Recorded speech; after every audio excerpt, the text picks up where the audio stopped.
At that time, Jesus went on with his disciples to the villages of Caesarea Philippi. And on the way, he asked his disciples, "Who do people say that I am?" And they told him, "John the Baptist, and others say Elijah, and others one of the prophets." And he asked them, "But who do you say that I am?" Peter answered him, "You are the Christ." And he strictly charged them to tell no one about him. And he began to teach them that the Son of Man must suffer many things and be rejected by the elders and the chief priests and the scribes and be killed, and after 3 days rise again. And he said this plainly. And Peter took him aside and began to rebuke him. But turning and seeing his disciples, he rebuked Peter and said, "Get behind me, Satan, for you're not setting your mind on the things of God, but on the things of man." The Gospel of the Lord. My dear sisters and brothers in Jesus Christ, inspired by today's Gospel text, I'd like to ask everyone who's participating in this Eucharist this question. Have you ever asked your family members the question, "What do you think of me?" Have you ever asked one of our close friends this question, "What do you think of me?" Let me be very specific. Dear husbands, have you ever asked your wife, "Hey, what do you think of me?" The same goes with the wives. Have you ever asked your husbands, "What do you think of me?" Dear parents, have you ever asked your children, "What do you think about us?" Our children who can understand what is right and wrong, have you ever asked your parents, "Mom and Dad, what do you think of me?" Dear friends, I think if we have never or ever asked this question once, it would be a good thing to consider to ask for a feedback about ourselves. It will do a lot of good.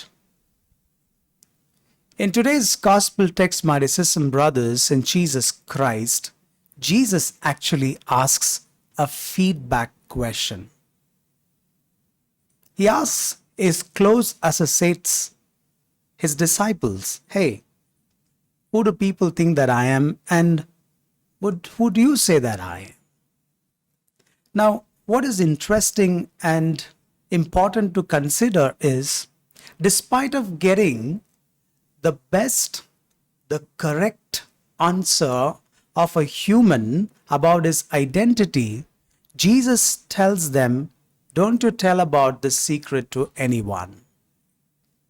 In fact, the confession of Jesus is the first and the correct answer to the identity of Jesus. But Jesus says, "Don't you share this with anyone."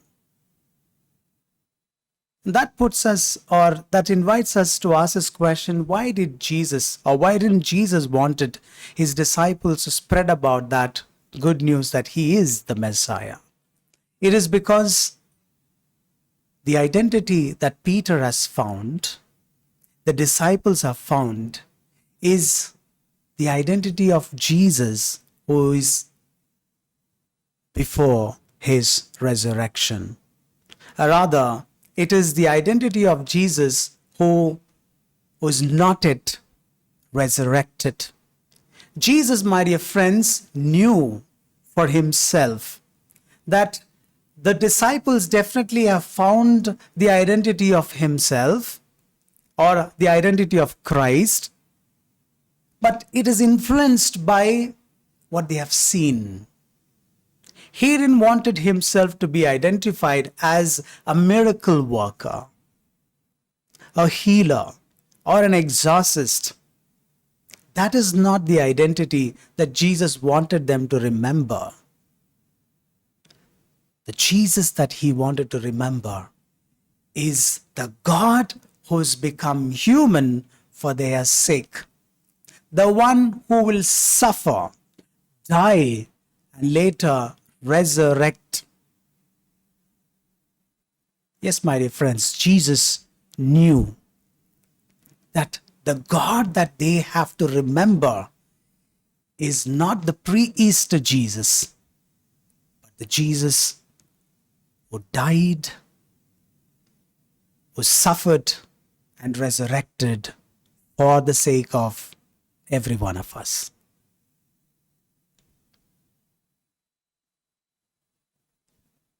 This insight invites all of us. What is the type of identity that we have in our mind about Jesus? Have we limited Jesus to some power, to some bliss? Or do we remember Jesus as someone who became human for our sakes and who lives with us, whom we can encounter?